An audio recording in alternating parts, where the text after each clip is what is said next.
Hello, my dear. There's something in the desert. I'm from the American Southwest, in what was once the Navajo Nation, and that's where this story takes place. I was dating this girl, Gigi, at the time. We'd been dating for a little over a year at this point, and had both just graduated high school.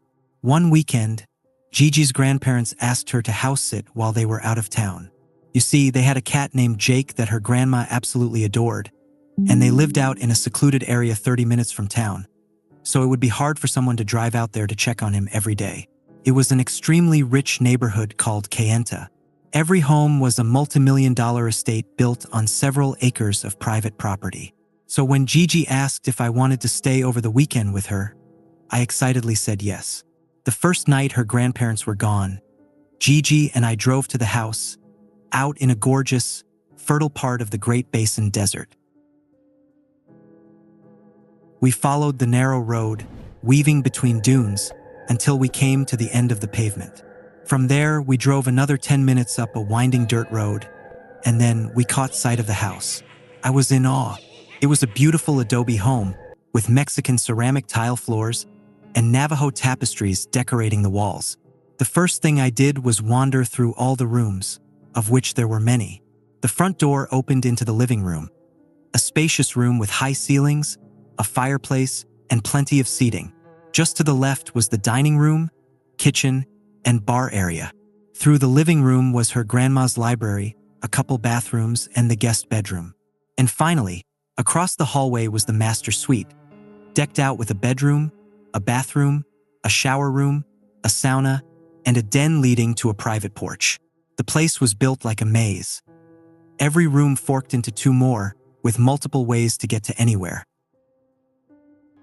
But my favorite thing about the house was how many windows there were. The walls of the kitchen and living room were entirely made of windows, so you could always take in the gorgeous desert view.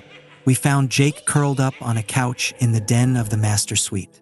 He was a large black cat with green eyes and was very friendly. "Hi, Mr. Handsome." Gigi greeted him with a scratch under the chin, just where he liked it. "Did you miss me, Jakey?" He stretched out his neck and purred, enjoying the attention. I chuckled. Pets having human names was always humorous to me. "Oh, who's a sweet boy?" Gigi said in a cute sing-song voice. We must have disturbed him, because as soon as Gigi stopped scratching him, he got up, stretched his legs, and walked out the cat flap in the door. "They just let him come and go as he pleases?" I asked. "Yeah, he knows his way back home," she said. "We just can't let him out after dark." After putting out some food and water for Jake, Gigi and I decided to follow his lead, and we set out adventuring in the sandy red hills that surrounded the house. Being an experienced hiker, Gigi had a path she liked to walk in the early mornings when she stayed out here. She guided me through the washes and ravines, and we talked and admired the beauty. We were about 20 minutes away from the house.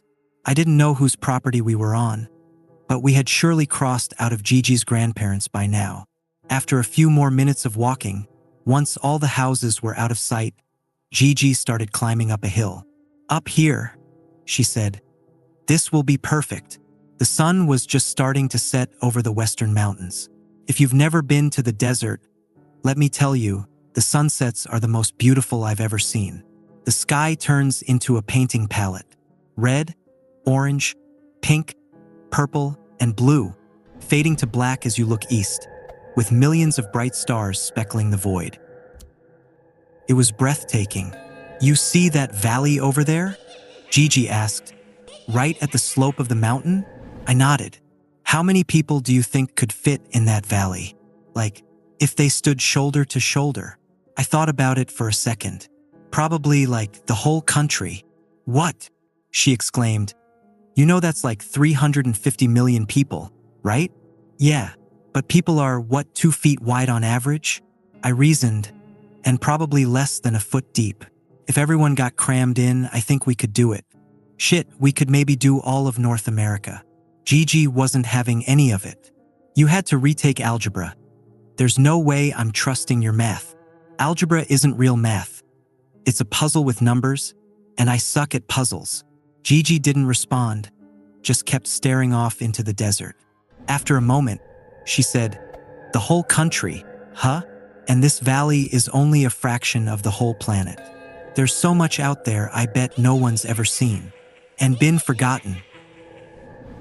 Again, she just stood there, staring at the beams of sunlight behind the mountains. It was starting to get dark. "We should go back to the house," she stated. "The coyotes are going to come out soon." We were on the way back to the house. The sun had completely set now, and darkness crept in fast. About halfway there, I felt the hairs raise on my arms. I got chills. It was a strange feeling. I hadn't heard anything unusual, but my brain was screaming at me, "You're being watched." Before I could say anything, Gigi turned around and stared behind me. "I think there's something following us," she said softly. She felt it too. "Stay quiet, but act calm." I wanted to start booking it back to the house. Gigi had to tell me that's a bad idea. "You don't run from predators," she said. "Right now, it's just curious, but the second you start running, you become prey." So we walked. The minutes felt longer at night. The feeling of being watched grew stronger with every step. Like it was getting closer, surrounding me. A chill wind blew through the air, soft as a whisper. "Gigi." Dread opened its eyes. "Did you hear that?" My voice trembled. Every inch of my body went cold. It was 70 degrees, yet the wind cut to the bone. Strange for October. "I didn't hear anything," Gigi insisted, but there was fear in her voice. "We're almost there. Keep going. Slowly. Don't look back. Keep going. Slowly. Don't look back." I kept repeating it to myself. It became my mantra. We were walking up the last hill now. My heart was pounding. I don't know what was following us, but it wasn't just a coyote. Keep going. Slowly. Don't look back. The sand was loose beneath my feet. I prayed I wouldn't slip. If I fell backwards, the night would consume me. I knew it. Keep going. Slowly. Don't look back. Finally, we were peaking the last hill. Once at the top, under the light of the porch lamps, I turned around and looked. But there was nothing there. I had to laugh at myself. My mind had tricked me, let paranoia run rampant. It was only a coyote, I'm sure, if it was anything at all. Gigi and I walked into the refuge of the kitchen through the sliding glass door. In an instant, the warmth returned to my body, and a feeling of safety washed over me. We looked at each other, sharing a moment of peace, then we started laughing. "No more night hikes," we agreed, happy to shrug the whole thing off.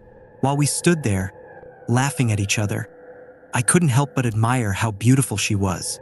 Her long, curly, black hair, brown almond-shaped eyes, and freckled brown skin. Seeing her laugh and smile made me feel safe.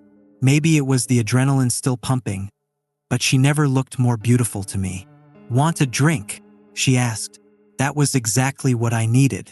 Perfect opportunity to check out the in-home bar, I thought, but Gigi declared those bottles off-limits. "That's the expensive stuff. They'll notice if it goes missing," she explained. "My grandma used to keep some in the library, though. I'll see if it's still there," and she walked around the corner. I went to the den to check on Jake, but he wasn't on the couch. He wasn't in the living room or kitchen either. Probably not a big deal. Cats have places they like to hide, and this was a huge house. Plenty of spots to choose from. Still, it had been a while since we last saw him. I figured I should let Gigi know, but upon entering the grand library, I instantly forgot what I went there for. Enormous floor-to-ceiling bookshelves, built into the walls, lining the entire room, filled left to right. No space was left unoccupied. There must have been 1,000 books in this room. I walked right past Gigi as she searched a cabinet to look at the selection. Many of the books were about the Navajo people, about their traditions and beliefs, and about their superstitions.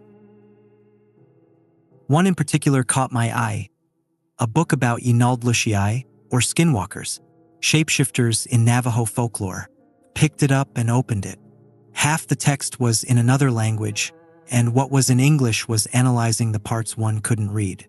I kept turning until I came to a picture of a frightening mythical creature, unlike any I'd ever seen. like a feathered wolf with antlers and human eyes. Quite an unsettling drawing. Ah! I heard Gigi exclaim. From deep in the cabinet, she pulled out a perfectly cheap bottle of Bacardi. This won't be missed. Probably been forgotten about. She walked over and noticed what I was reading, and visibly cringed. Ugh, put that away. I have nightmares about that book. You've read this? I was surprised. Gigi wasn't superstitious or all that into Navajo culture like her grandma. Never mind that most of the book was incomprehensible. That and all the stories Grandma writes. She's really into skinwalkers. I didn't know your grandma's a writer. She's not so much a writer as, she claims that they're real stories. Yeah, but that's part of writing ghost stories. You don't start it off by saying, this is totally made up. No, I'm not kidding. She, actually believes this stuff. Gigi opened a small drawer in her grandma's desk. Check it out. It was an old Colt Peacemaker. Gigi reached into the drawer, going for the gun, I thought, but her hand moved right past it and grabbed the box next to it instead. She lifted the lid. Inside was full of bullets. She hand-loaded these. There's a pocket of ash inside, which is one of the only things that can hurt a skinwalker, according to her. Can it kill one? The only way to kill a skinwalker is to call it by its human name. I know it sounds stupid, but Gigi saying the words human name is what reminded me of Jake. Have you seen the cat since we've been back? I asked. Oh, good call. She set the bullets and alcohol down on the desk and headed to the master suite. Jake? She called out while walking through the bedroom. No response. We entered the den where we last saw him. No sign of the cat. His food and water hadn't been touched either. Then I looked over at the cat flap in the door and remembered Jake leaving through it hours earlier. Gigi and I looked at each other, and I could tell we were thinking the same thing. Fuck, this is so bad, she was saying while opening the door to the porch. This is bad. This is bad. God damn it. She turned on the porch light and looked around frantically. Jake, she called out. Jake, where are you? I thought you said he knew to come home after dark. I knew it wasn't helpful, but I said it anyway. He does normally, that's why this is bad. Jake, she stepped further out the door, using the flashlight on her phone. Will you go check the garage? She asked me. He likes to hang out there sometimes. I'm gonna look over here. I said I would and set off toward the kitchen. Now, mind you, the garage isn't connected to the house. It's a detached garage about 10 yards away on the property. I was still a little paranoid about what Gigi and I felt out in the desert earlier, but I shook it off and walked through the kitchen door and all 10 yards to the garage. Once inside, I flipped on the light and began searching. He wasn't under Gigi's grandpa's truck, behind the freezer, or in the tool cabinet. I double-checked, triple-checked every spot he could be. I'd looked everywhere, and there was no sign of a cat. All I could do was put my hands on my head, take a deep breath, and prepare to give Gigi the bad news. I turned the lights off and was about to step out when I heard what sounded like a soft exhale behind me. Immediately, I swung around and flipped the lights back on. But again, there was nothing. Actually, there was something, kind of. Some hairs on the bench next to an open window. Not much, but I hadn't noticed it before. I picked them up and examined them closer. Black hairs, probably Jake's. Maybe he was still close by, I hoped. I turned on my flashlight and ventured back outside. Jake, I called into the night. Are you around here, buddy? I moved slowly, deliberately, shining my flashlight all about, making sure I didn't miss an inch. Jake! Then I heard something move in the sagebrush nearby.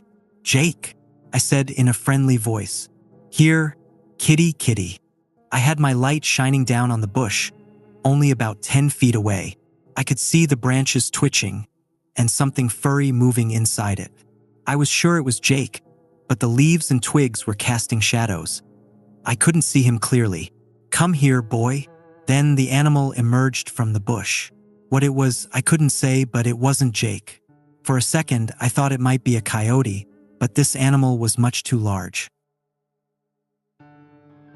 It looked almost like a dog, except for its legs, which were long and skinny and cloven like a goat's. It looked at me with very unusual eyes, close-set and expressive like a person's. It exhaled, and I felt myself tremble. I thought of what Gigi said about not running from predators, so I started calmly backing up towards the house, not even turning my back. It slowly inched towards me as I moved, keeping its gaze on me the entire time. I was getting more and more unnerved the longer it looked at me. Dread opened its eyes. "Stop looking at me," I whimpered, continuing my slow retreat. I was starting to sweat now. My tremble had turned into a full shiver. Something about this animal was not right, not natural. I didn't like the way it was looking at me. It was making me feel crazy, hysterical, like it was putting me under a spell. "Stop looking at me." I tried to command it. It exhaled again, almost like a laugh. I just kept backing up. The light from the porch was getting brighter. I kept thinking I should be there any second, just a few more steps. But with every step I took, the beast took one too. Never getting closer, never letting me get too far away. Always within its grasp, like clay in its hands. Its eyes reminded me. Those eyes. I felt like I was going mad looking into them. They were black at first, weren't they? I had to ask myself because now they were a deep, earthy brown. So familiar looking. Finally, I took one more step back and felt my hand touch the door handle. I slid open the glass door and got inside as fast as I could, locking it behind me. The animal walked right up to the house, continued staring at me through the glass. But the glass wouldn't stop it, I was sure.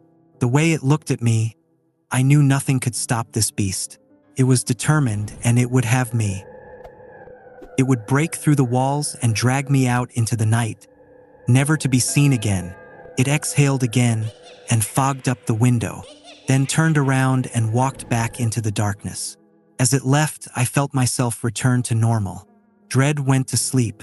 Senses came back to me. I could taste my mouth again, feel my skin, hear the blood flow in my head. My whole body had been buzzing, but it was quieting down now, like the spell was wearing off. Then I remembered about Jake. Fuck. I walked back to the master suite, knowing I'd have to tell Gigi the worst-case scenario. Jake was nowhere to be found, and there's a menacing predator lurking about. The porch door was open when I entered the den. Gigi was outside, still calling for Jake. I walked to the doorway. "Gigi," I called out. She flew back to the house, eyes wide and desperate. "Did you find him? Was he out there?" I wanted to tell her about the creature, but looking in her eyes made the feeling of danger wash away. Her deep brown eyes. What was I thinking before? Had I gone mad? It was just some weird, malnourished wolf of a breed I'd never seen. Why was I so affected by its stare? Why did it fill me with such dread? I had to laugh at myself. What the fuck is funny? She was scowling at me. I forgot we were still in a different kind of crisis. I needed to apologize and tell her I hadn't found Jake, but before I could, we heard a distant sound. Meow. We ran out from the master suite to see Jake sitting in the porch light outside the kitchen door, right where the creature just was a few moments ago. "You little fucker," Gigi chastised him, sliding open the door and letting him inside. He brushed his head against her shins and meowed at her. She picked him up with a big sigh of relief. "We'll have to lock the cat flap so you don't run off again." Gigi and I looked at each other and started laughing again. "Why does shit like this keep happening?" I said. "I don't know, but let's have that goddamn drink." We took a couple shots to celebrate a job well done. Back in the den, Gigi and I found ourselves making out on the couch. Jake was sitting next to us, purring, and the TV was on. The worries of earlier were a distant memory. Everything was back to normal, until we heard the swinging of the cat flap in the door. Fuck, we never locked it and he just got outside again. Gigi and I both got up instantly, ready to search for Jake a second time. He couldn't have gotten far. We'll just pick him up, put him back inside, and actually remember to lock the flap this time. I was reaching for the door when we looked down at the flap and saw Jake. He was inside, but we just heard him leave. Unless he actually came in just now, but then, when did he get out? He was just on the couch next to us. In fact, he was still on the couch. He hadn't moved. But he was also by the door. Our eyes flickered back and forth between the two black cats in the den. Something wasn't right. The Jake by the door started growling, hissing, puffing up its tail. The Jake on the couch jumped down with a growl of his own, and the two cats lunged at each other, screaming and clawing and biting. Not in a playful way either. They scrambled all around the room, becoming one amorphous black shape. I stomped on the ground and yelled, "H-U-Y," which seemed to scare them both, and they stopped fighting long enough for me to take one to the other room. But now we had another problem. During the fight, we lost track of which cat was which, so now we had to figure out which one was Jake. Gigi looked at her cat, then came and looked at mine. Then she looked at her cat again and mine one more time. She couldn't tell the difference. They were identical black cats. In order to figure out which was which, she said we should stay in different rooms and study their behavior. My cat was friendly like Jake, brushing up against me, wanting to be pet. He was clearly trusting of people and comfortable in this house. Gigi's cat was skittish and defensive and was trying to escape. Confident we found Jake, we shooed Gigi's cat out through the door in the den and then blocked the cat flap so there would be no more intrusions or escapades for the night. "Do you smell that?" I asked. It hit me out of nowhere. The most god-awful smell I'd ever smelled. It stunk like death.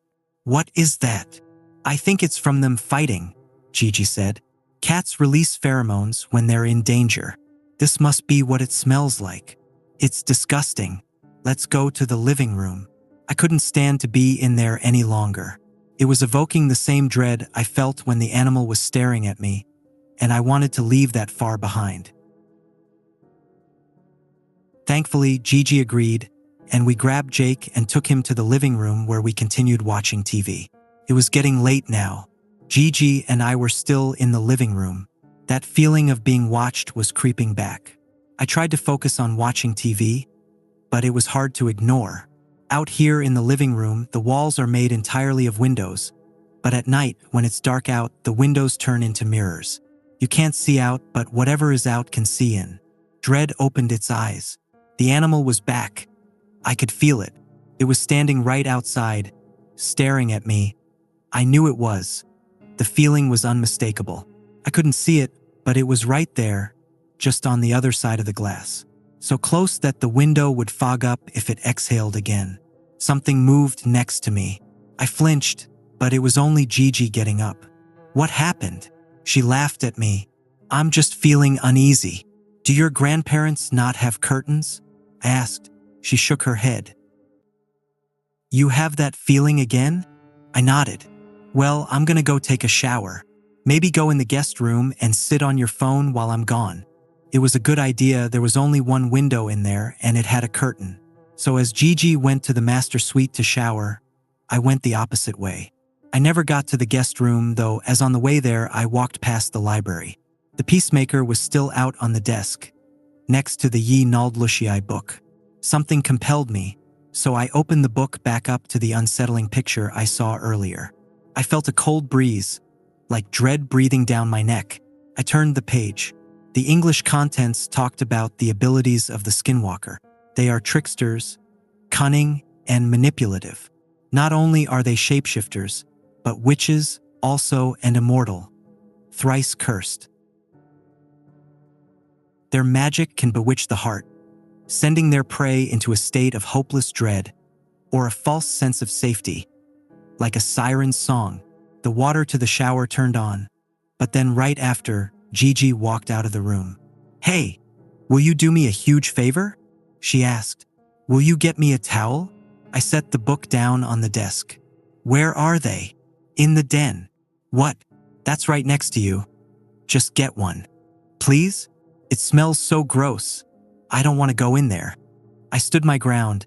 "Just plug your nose. I believe in you." She scrunched up her face into a cute, jokingly angry expression and walked off. I giggled at that. She was adorable. I looked back down at the desk, and this time my attention was drawn to the revolver. It was heavier than I thought it would be. I checked the rounds. All 6 were loaded. I raised it up and aimed it at myself in the mirror. Feeling lucky? I asked myself.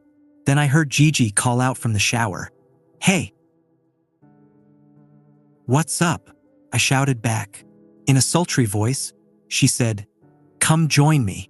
She didn't have to tell me twice. Even in her grandparents' shower, I wouldn't say no. I set the gun down on the desk and exited the library, crossed the hall, and walked into the master suite. The shower room was through the bedroom and to the right, opposite the den. I was just making my way around the corner. I could see Gigi's leg behind a jutting wall, water dripping down the little blue shower tiles, when I felt my phone vibrate in my pocket. It was a text from Gigi. "Wait," it said. Caught me completely off guard. I glanced back at Gigi's leg in the shower. I was about to say something to her when I got another text. "Don't go in there." What the hell? Did she have her phone in the shower? Why was she texting me when we were just speaking to each other? Why did she say there and not here? I was so confused. It felt like a puzzle, and I suck at puzzles. Then it clicked. Gigi had never gone back to the shower room. She was still in the den getting a towel. I didn't know who I saw in the shower, but it sure as fuck wasn't Gigi. Dread wrapped its arms around me. The voice called out again, "Are you coming, babe?" And my breath caught in my throat. It was Gigi's voice. Like exactly, no doubt about it. It was all too confusing. I didn't know what to believe. Dread held me tight. "I just have to get something real quick." It was the first excuse I could think of. I backed up a few steps. Out of the corner of my eye, I saw the door to the den crack open. I was frozen in fear, waiting to see what came out. The trembling was back. Finally, and with caution, Gigi peeked her head out. She was terrified, her skin colorless, and her eyes wide. My phone vibrated again. Gigi held up her phone to show that the text was from her. "Get to the car. I'm going out the porch." I took a deep breath and started backing up out of the bedroom. I just needed to make it to the front door. The car was right outside, and we'd be on the way. I inched away as quietly as I could, not daring to move too fast. You don't run from a predator. I'd finally made it out of the bedroom, just around the corner and through the living room, and I'd be at the front door. I heard that thing call out from the shower again in a sweet, sing-song voice. "Don't keep me waiting." Dread kissed me on the lips. I gulped and felt sweat drip down my brow. I had to pick up the pace or I'd never make it out of here. My teeth were chattering in my skull. I was halfway across the living room floor when I heard wet footsteps coming out of the shower. I glanced behind me. The door was still 10 feet away. Wet footsteps came closer and closer. A shadow stretched across the tiles as it came into the doorway of the bedroom, and I prepared to meet this monstrosity. But when it turned the corner, my heart stopped in my chest. It looked just like Gigi. Same curly, black hair, same brown eyes, same face, same body, same freckled skin. I couldn't tell the difference. The sight of her standing there, naked, dripping wet, forced me to rethink everything. Did I just make it all up in my head? Do I really believe in skinwalkers? Surely, this is my girlfriend, and this whole night has been some delusion. It had to be. The alternative is downright mad. She put her hands on her hips. "Why are you running away from me?" she asked, scrunching up her face into that cute, jokingly angry expression she did. Dread closed its eyes. This was Gigi. Every doubt I had washed away. Even if you could imitate every freckle and curve, mimic expression down to the tiniest detail, you couldn't fake personality. Not like this. My guard was down. I was about to join my girlfriend in the shower when the front door opened behind me. It was Gigi. Her jaw dropped when she saw herself, naked, standing across the room. "We need to get out of here right now," she whispered to me, leaning out the front door. "Babe, what is that thing?" Gigi asked, trying to cover her naked body. I looked at one and then the other and then back again. Identical, both terrified of the other. I didn't know what to do. Behind me, across the hall, was the library. The Peacemaker should still be on the desk, fully loaded. I turned around and booked it as fast as I could. Both Gigi's ran after me, but I was able to get the gun, cock the hammer, and have it pointed through the door at them before either got too close. "Shoot her, babe," the wet one said. "No, I'm Gigi. I'm your girlfriend," the dry one protested. "She was gonna lure you into the shower and kill you. She's a skinwalker," the wet one proclaimed. "They're liars, babe. Don't listen to her. She was trying to lure you away from me. What do you think she was gonna do once she got you outside?" I didn't know who to believe. I pointed the gun at the dry one. "No." "Wait." Dry Gigi pulled her phone out. "I was texting you. You have my number saved. This is proof. Now shoot her. She stole my phone while I was in the shower. It doesn't prove anything. Please don't listen to her." Dry Gigi sighed, not knowing what to say to convince me. "Listen, if you shoot me, I'm gonna die. It's not enough to kill a skinwalker, but it will kill me. I only ask, once you see that I'm dead, that you shoot her too and run away while you have the chance." Surprisingly, the dread was absent, but I did feel an odd sense of safety. The monster was feeding me comfort now, disarming me. I tried to think. I pointed my gun at the wet one. "Where did we meet?" "School," she said without hesitation. "That's too easy," the dry one protested. She could have known that through conversations we've had. I pointed my gun at her next. "Whose class did we meet in?" "We had two together, Mr. Dale and Mrs. Brody." The dry one was confident. I pointed my gun back at the wet one. "She's a witch. She can read your mind." "That's not true," the dry one protested. "Skinwalkers can't read your mind. All they can do is deceive you." Two sets of identical brown eyes stared at me, pleading with me. The comfort being exerted on me made it hard to think clearly. I had to go with my gut. The gun was pointed at the wet one. I took a breath and raised my finger to the trigger, but as soon as I touched metal, the wet one darted back into the master suite. Not wasting any time, Gigi grabbed my hand and yanked me toward the front door. "Come on, let's go," she yelled. But as we were about to grab the handle, the wet one flew out of the den. We ducked down and let it crash into the wooden door above us, then ran back to the library and shut the door. We looked at each other, horrified and out of breath. "What are we gonna do?" I whispered to Gigi. Wet footsteps slowly made their way closer to us, stopping just on the other side of the door. "Here, kitty, kitty," said, in a voice unrecognizable. Dread licked its lips. Gigi pointed to the other door on the backside of the library. "That goes to a bathroom, and then down the hall is the guest room. We can leave out the window." We leaned up against the wall as we opened the door to our exit, peeking through the crack before moving forward. Once we cleared the bathroom, we had to go through another door to the hallway. I aimed my gun out the crack as Gigi slowly opened it. All clear. I went first into the hallway, but as Gigi came behind me, the door creaked slightly. We both froze, listening. Wet footsteps. A shadow crept up from behind the corner ahead. Dread drew its breath. I dodged left into the guest room and hid behind the door. Gigi went right into the laundry room. I looked over at the window. There it was, the escape. I was so close to it. But I couldn't leave without Gigi. I had to get to the laundry room. The creature came walking down the hallway.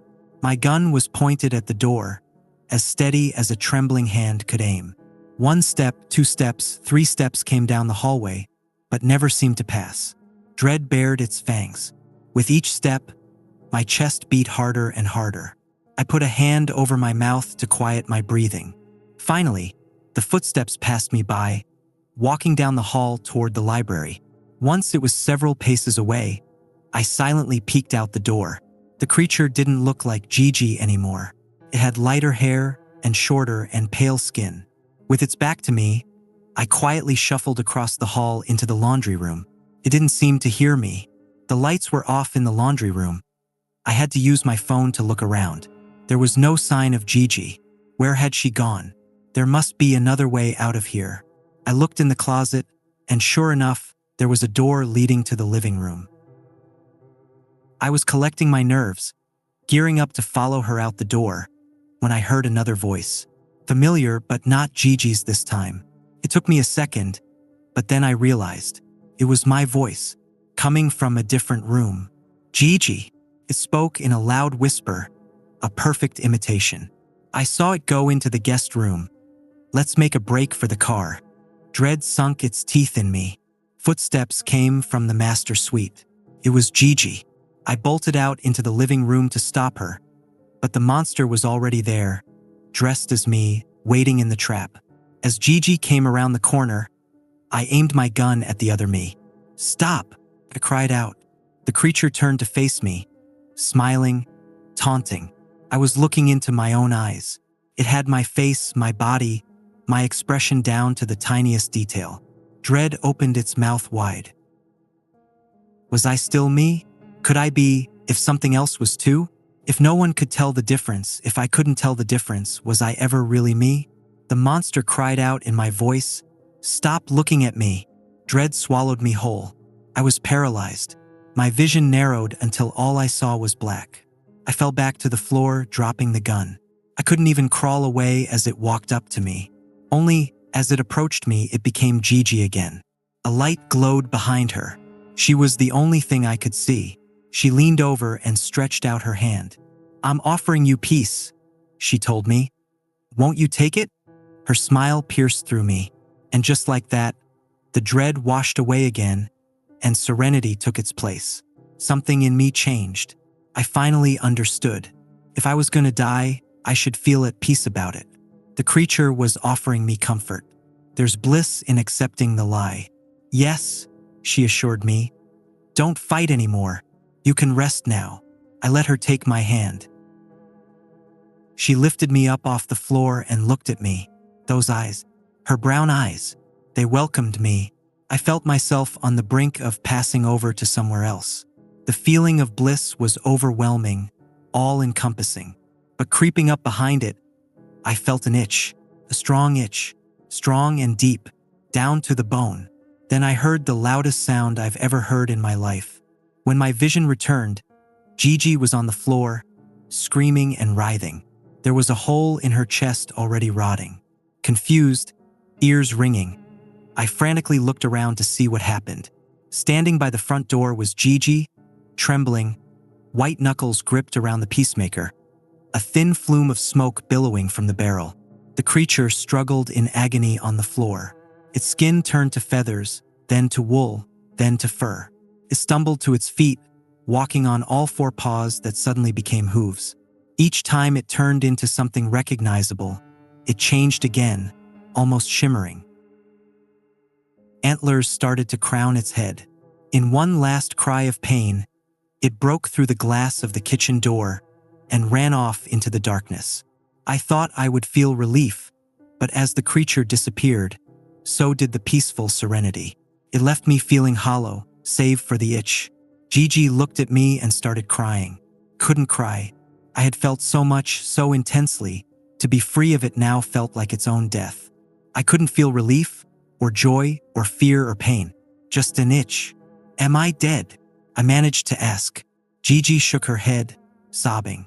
I couldn't understand why she was crying. "It's all right," I said. "It won't be coming back." I was so drained. It was all I could think of to comfort her. "Let's go home. We don't have to be here anymore." She put her face in her hands and sobbed. "We can't go home," she said. "What do you mean? Why not?" "It marked you." "It marked me?" I looked down at my hand, the one that itched. It was turning dark, like I was frostbitten. My fingers felt rigid. I tried to curl them, but they stayed stiff. The itch was unbearable. I scratched it with my other hand, and to my horror, my rotten flesh peeled away, revealing long black talons. There it was again. Dread opened its eyes. "Oh shit, what do we do?" I asked. It only made her cry harder. I inched toward her, but she backed away, terrified. "Gigi, what do we do?" She shook her head. I gulped. Dread drew its breath. "Cut it off." The words just came out, I didn't even think about them. What? Get a knife and cut it off, I demanded. Before it spreads. Through tears, she cried, "It's not like that. It's not like that." The words echoed off the glass walls and high ceilings. I fell back to the ground once more, knowing this desert would be my home forever. Dread lovingly embraced me. My face felt different now. I looked at the window to see my reflection. My nose and mouth were turning into a beak. I tried to cry. I screamed for Gigi to run away, but I couldn't make words. I squawked, "Dread, dread, dread." It was all-consuming. I couldn't take it anymore. I wouldn't end up like that horrid creature, doomed to roam the desert, immortal, thrice cursed. "You know my name," I tried to say, but the words wouldn't come out. Dread laughed at me. "Say my name," I tried again. Gigi steadied her breathing. I don't know how, but I think she knew what I meant. She pointed the gun at me and pulled the trigger. My shoulder exploded. Bone fragments shot through me. The force knocked me across the floor. The pain was like nothing I'd ever known. Like my blood turned to acid and was melting through my tissue. Black smoke rose from the wound, already festering. Dread opened its mouth wide. I screamed. We'd become one. I was crawling towards Gigi, snarling at her, baring my teeth. She stepped away, horrified. I almost felt ashamed, but the dread wouldn't let me. I was its puppet. Dread wore my skin. Gigi shot again, this time in my leg. The bone breaking was excruciating, but it stopped me from crawling. I laid there screaming, blood leaking out of me as my body tried to transform. "Say my name," I screamed at Gigi, hoping she'd understand. She raised the gun again. "Patrick," I heard her say. I never felt the third shot. Dread was all that remained.